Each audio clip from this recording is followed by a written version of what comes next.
Mama! Ayan, isinalang ko na nga ang kawali at naglagay na nga ako ng mantika. At nilagay ko na nga itong pabidabidang sibuyas, pati itong nag-iisang kamatis na pampakinis ng kutis. Wala man akong bawang dyan mga mare dahil nakalimutan ko.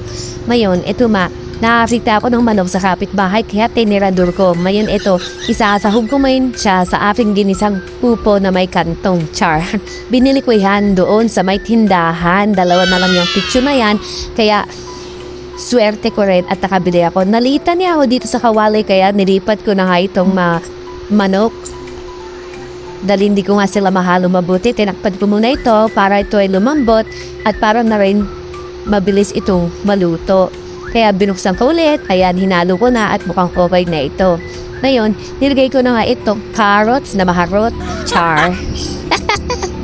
Hinalo-halo ko ito hanggang sa maluto na rin. At ito na rin, nilagay ko na rin ang upo, napakagalang na upo. Ang kagalang-galang na upo na siyang bida ngayon sa ating menu. Tinakpan ko ito para lumambot pa din. Pagkaraan ng ilang minuto, ay binuksan ko ito ulit at hinalo-halo. At tinakpan ko ulit, walang katapusang takipan ito mga Mars. Binuksan ko ulit at bubuksan natin siya ulit. Tatakpan natin siya ulit, bubuksan natin siya ulit.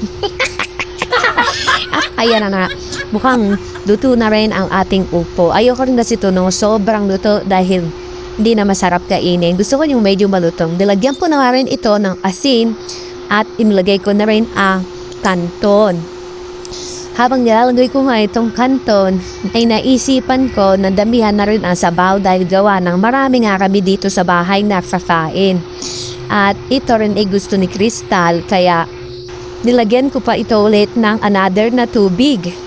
At habang pinapakulo ko itong panton na ito, ang totoo niyan, ako'y nagpa-practice ng mag-voice over.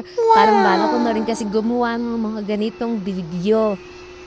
Wala lang. Gusto ko na lang din matuto kung paano mag-edit ng mga video na napapanood ko sa Facebook.